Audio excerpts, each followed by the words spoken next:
অর্থাৎ seven sisters সহ গোটা ভারতে আগুন জ্বলে উঠবে। টলমল করে ছাড়বেন প্রধানমন্ত্রী নরেন্দ্র মোদীর গদি।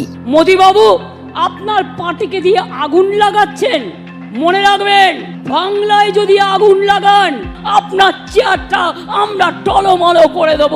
তার এই বক্তব্যের পরপরই কঠোর ভাষায় নিন্দা করেছেন আসাম এবং মণিপুরের দুই মুখ্যমন্ত্রী হিমন্ত বিশ্ব শর্মা এবং এন বীরেন সিং।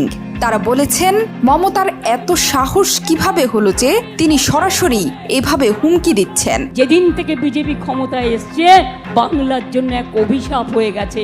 এত দুর্বল ভাবার কোনো জায়গা নেই, কিন্তু সহ্যের সীমা ছাড়িয়ে গেলে আমি যে কি করতে পারি তা আপনারা কেউ জানেন না।